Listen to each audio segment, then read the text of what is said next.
morning to one and all. I'm Venkatesham. I'm going to discuss about the colligative properties. In this video, I'm going to explain the colligative properties.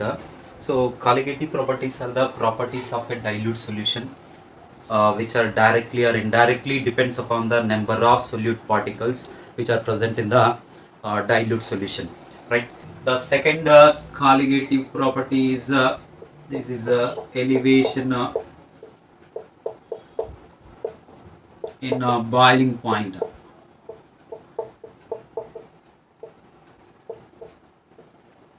Elevation in boiling point is the second colligative property, and the first elevation is nothing but generally it is an increasing in the boiling point of a solution. There is an first what is the boiling point? What is the boiling point? What is the boiling point? Boiling point is nothing but the temperature at which vapor pressure of the liquid is equals to the atmospheric pressure. Such a temperature is it's a boiling point.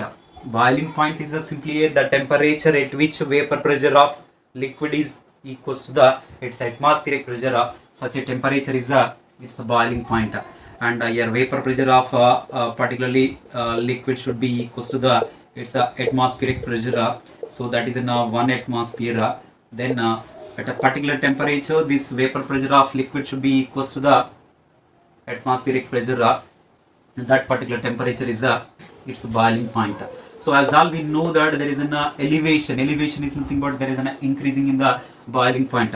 How there is an increase in the boiling point takes place? We'll take let us take that some solvent is present in the beaker. This solvent and vapor pressure I am taking is here P naught, and this solvent boiling point is I am taking this is a TB naught is a boiling point of a pure solvent. Solvent vapor pressure is a P naught, solvent boiling point is a TB naught. Right. For this, if you add non-volatile solute, if you add some non-volatile solute to it, this non-volatile solute mixed or dissolved in a solvent and it forms a solution. This solution vapor pressure I am taking is this is a PS. Solution vapor pressure is a PS, and this solution boiling point I am taking is a TB is a solution boiling point. Right. As all we know that from basic concept of this vapor pressure in RLVP, here vapor pressure of pure solvent is always greater than the vapor pressure of a solution.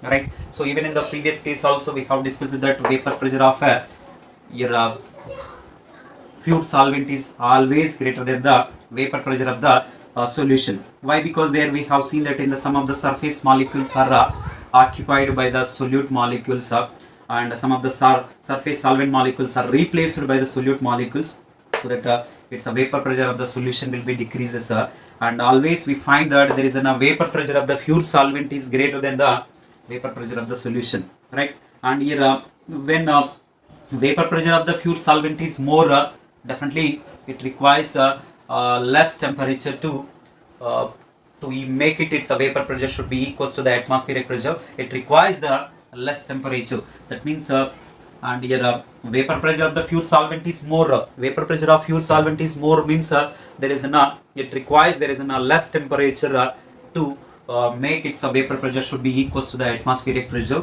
and that's the reason here boiling point of this particular solvent is lesser than the boiling point of the solution. This is a very important and boiling point of pure solvent is lesser than the boiling point of the solution. Why? Because there is a boiling point of pure solvent is it purely depends upon the its vapor pressure of pure solvent. Vapor pressure is high and it requires the less temperature to make it into equal to the atmospheric pressure. That's the reason its boiling point is less, and whereas this vapor pressure of the solution is there is a less vapor pressure is there, you need to supply the more amount of temperature, or you need to heat to the higher temperature to make its a vapor pressure of solution should be equals to the atmospheric pressure.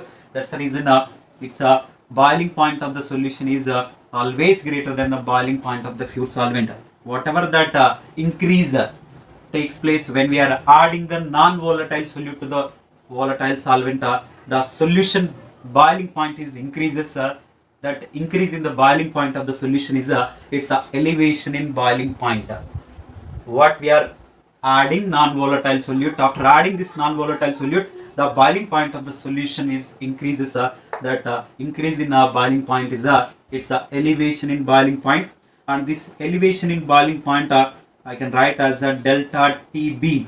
TB, B indicates boiling here, so that here we can write this is a TB minus this is a TB naught, is a difference between the boiling point of a solution to the boiling point of a pure solvent is it's a elevation in boiling point, right? So this is a simple formula to find out the it's a elevation in boiling point. And the next continuation and there is a relation between, we can derive the relation between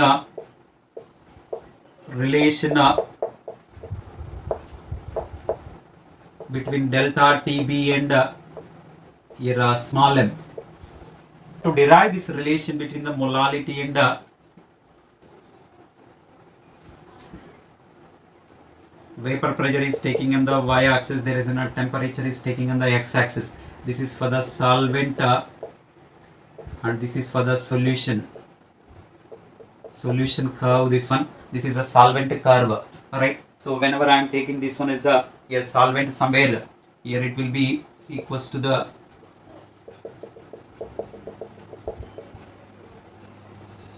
right. This is for the solution now, so that I can write this is in a boiling point is a TB. This is a TB naught, right? Solvent is a boiling point is a TB naught and a solution boiling point is a TB. The difference between these two is here delta TB. Okay. So next relation between the delta TB and molality, and if you plot a graph between the vapor pressure versus its temperature, and here this is the atmospheric pressure this atmospheric pressure is 1 atmosphere, and 1 atmosphere is the atmospheric pressure here.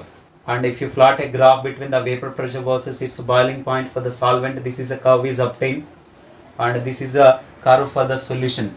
Generally we find that vapor pressure is inversely proportional to the its boiling point, because and as the vapor pressure increases, its boiling point is increases exponentially, or if the boiling point is increases, its vapor pressure is increases exponentially.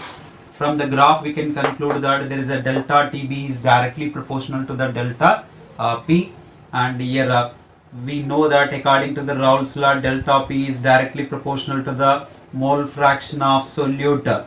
And let us take this is equation 1 and equation 2.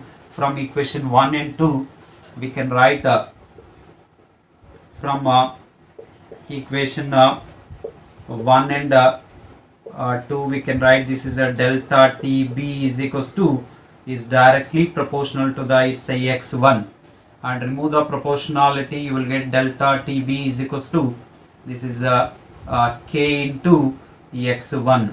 This way where k is a constant, this k value will get from the thermodynamic data, k is equals to r this is TB naught square divided by this is LV. LV is which is a latent heat of molar latent heat of vaporization. This k value will get from the classical thermodynamics. There is a RTB naught square divided by LV, and this k value substitute in the above equation, you will get this is in delta TB is equals to this is R TB naught square, RTB naught square divided by this is LV, and this is for the x1. X1 is the mole fraction of solute. This mole fraction of solute for what? Only for the dilute solution, so that I can write this is a N1 divided by N2 only I will write, and the denominator N1 will not write, because these all the colligative properties only for the dilute solutions, and the denominator N1 is neglected, right? So and you can write a substitute N1 is a W1 by M1, N2 is a W2 by M2. Here delta TB is equals to, I can write this is a R TB naught square divided by this is the LV into this is the W1 by where it is the M1 into this is the M2 divided by where it is the W2, right? Because M2 you can substitute W2 by M2, again you will get in the reversal, that is the M2 divided by W2. We have to derive the relation between the delta TB and molality. Here there is no molality term. You can introduce the molality term here by multiplying and dividing with 1000 in the right side of this one, and we can write this is a R, this is a TB naught square into this is a M2 divided by this is a 1000 LV. This is a LV is a molar latent heat of vaporization into this is a W1 divided by where it is a M1 into this is a 1000. So divided by this is a W2. This 1000 will get cancelled and again it will be the same, right? So this is this whole term is ebullioscopic constant KB mark. KB is equals to this is RTB naught square here M2 divided by here it is 1000 into this is LV. LV is a molar latent heat of vaporization. This KB is this is KB is ebullioscopic constant. Ebullioscopic constant, or it is also known as it's a molar elevation constant or ebullioscopic constant. Here RTB naught square M2. M2 is a molecular mass of the solvent. TB naught, which is also a boiling point of a solvent. LV is a molar latent heat of vaporization, that is also again solvent. That means this KB value is only depends on the solvent properties and it will not depends on the non-volatile solute. If you substitute this one here, this whole term we are taken as a molality mark, so that we can write here delta TB is equals to this is KB into this is a M. This is a molality relation with the delta TB. Delta TB is equals to KB into M. Here we know that molality definition W1 by M1 into 1000 by W2. This is as for the basic definition of molality. You will get W1 by M1 into 1000 by W2. This is, we know that delta TB is equals to KB into M. But I want only a here KB make the subject of the formula delta TB divided by here it is a M. Delta TB is equals to KB into M. KB is equals to delta TB by M KB. This delta TB is a temperature difference, no? So that you can take this one as a Kelvin and this is a molality. You take it as a moles for kg, right? So that I can write this is a Kelvin kg. And then this is a moles are the units of this KB. Units of KB, Kelvin, kg and moles you will get. Relation between the molar latent heat of vaporization and gram molar latent heat of vaporization. Molar latent heat of vaporization, capital LV, is always it is a product of gram molar latent heat of vaporization into its molecular weight of solvent. I can write this is a small LV into this is a molecular weight of solvent M2.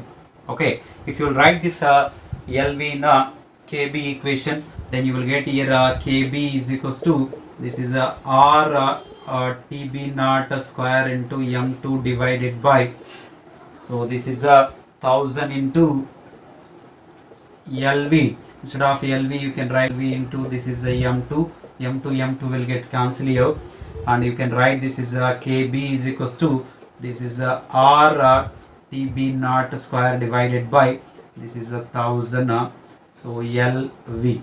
This is also a formula to find out its ebullioscopic constant or molar elevation constant, and this is also a molar elevation constant or the ebullioscopic constant. The difference is whenever they have given the molar latent heat of evaporation or vaporization, here this is a RTB naught square 1000 by LV, gram molar latent heat of vaporization. See the difference between these two, molar latent heat of vaporization and gram molar latent heat of vaporization. What is mean by a molar latent heat of vaporization and a gram molar latent heat of vaporization? molar latent heat of vaporization. Whenever the 1 mole of a substance is taken, that is converting into the vapor state. For that, how much amount of heat is supplied, or how much amount of heat is absorbed, that is it's a molar latent heat of vaporization. And gram mole, if you take 1 gram mole of a substance and how much amount of heat is absorbed, that is it's a gram molar latent heat of vaporization. And here this Kb and this Kb both are it is only a pure solvent properties. It purely depends on the only a solvent. These are the ebullioscopic constant, or this is a molar elevation constant. Okay, for a given solvent, this Kb value is always this Kb value is which is a constant value. For a given solvent, Kb value is always constant. The main aspect of this colligative properties is to determine the molecular mass of a non-volatile solute. That's the reason we need to derive a formula for that molecular mass of a non-volatile solute. I can write here delta Tb is equals to, this is an Kb into m, relation between the molality and the delta Tb, and we can write this is a delta Tb is equals to, this is a Kb into molality W1 divided by here m1 into this is 1000 divided by it is a W2. Okay, so you can make the main aspect or importance of colligative properties is to determine the molecular mass of non-volatile solute. So that m1 you can make the subject of the formula here. M1 is nothing but this is Kb into this is W1 into 1000 divided by, so here it is a delta Tb into this is a W2, right? So this is a formula that is helpful to find out the molecular mass of non-volatile solute, right? Here m1 is equals to, here it is a Kb into here W1 into this is 1000 divided by delta Tb. You can expand, that is in so Tb minus this is a Tb naught into W2 also. You can write this is a simple formula to find out the molecular mass of non-volatile solute.